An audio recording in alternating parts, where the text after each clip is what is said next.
I mentioned college football, college sports right now in limbo. And there's some real issues here, the college football playoffs and the haves and the have-nots. It's going to get uglier. My college football source told me this morning that we are expanding in 2026, that the college football playoff committee will go to 16 teams. But keep an eye on this, because the SEC and the Big Ten want 4 teams, guaranteed 4 teams. They want half of the playoffs, and then you're going to have 2 from the ACC, 2 from the Big 12, and then we work our way down to 1, per other conferences in there. Notre Dame is going to get in there. Like, Notre Dame is never joining a conference. If there was any thought, any hope, it's not happening, because all they have to do is win 10 games. They're one of the 16 teams, and they don't have to share that money with anybody. But that's what's happening. And they control their schedule. And now it looks like Lincoln Riley doesn't want to play Notre Dame anymore. I think we're going to go to Notre Dame USC. This might be the last time they play. Oh, good call. Yeah, I think we just bring the show to South Bend. Who's up for that? Who wants to go? I'm in. A couple Let's of go. days? Yeah. All right. Okay. That's one. All right. Yeah. I think it's in October. Does that sound right? Maybe mid-October. Lovely. So, yes, Marvin. I just saw October 18th. Okay. All right. That would be mid-October. Yep. Maybe we take the show. We roll on campus there. That's week and take in 8. the sights and week 8. Okay. Yes, Paul? I saw that on Thursday. So you mentioned, I had a couple hours ahead of it, the 12-team college football playoff will move to a straight seeding model this fall, which, again, is going to reward the heavyweights and keep a team like Boise State from getting a bye week. Well, they can't have automatic qualifiers. That's the problem I had. Arizona State, Boise State never should have been, they call them AQs. It should be the best teams. And if you want Vegas to handicap that, or whatever you do with the system, but you can't say, well, you won your conference, you get an automatic bid. Well, winning the SEC and winning the Mountain West is a whole lot different. And I think that's what, Greg Sankey, who is basically the commissioner of college football, is saying. We get 4, Big Ten gets 4. Now, if you cap it at that, okay. Like, I'm okay with that. I mean, let's be fair to the Big Ten and the SEC.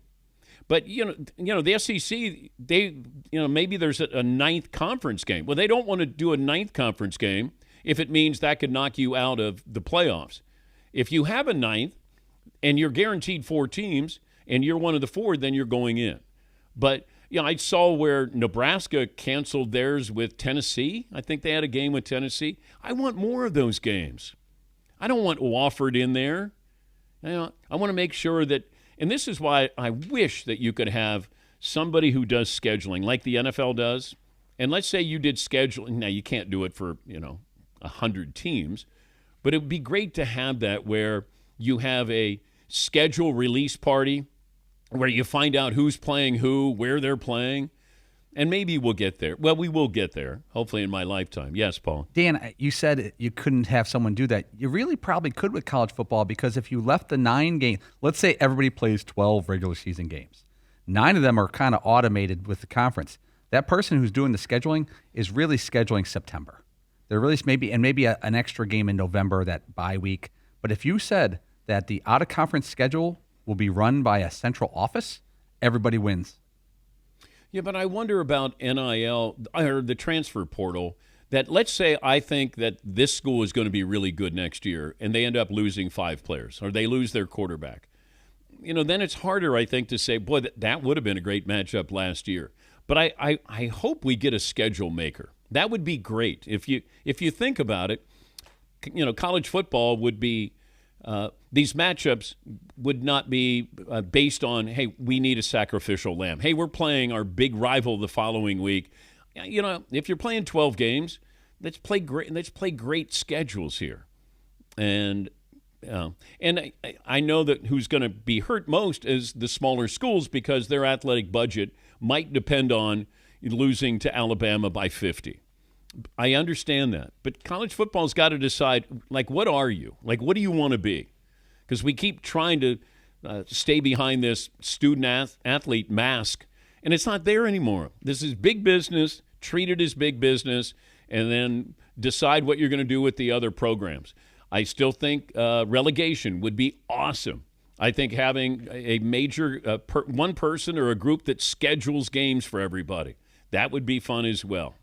I don't know if we're going to get there anytime soon, but I do think, as my source said, we're moving ahead to 16 teams in 2026 and no automatic qualifiers. At least that's what they're hoping for. Yes, Paul. If you go back to like what Notre Dame does, Notre Dame has an interesting schedule because they have some traditional opponents from the past, like USC or BC or Navy, that they try to play every year, or Stanford.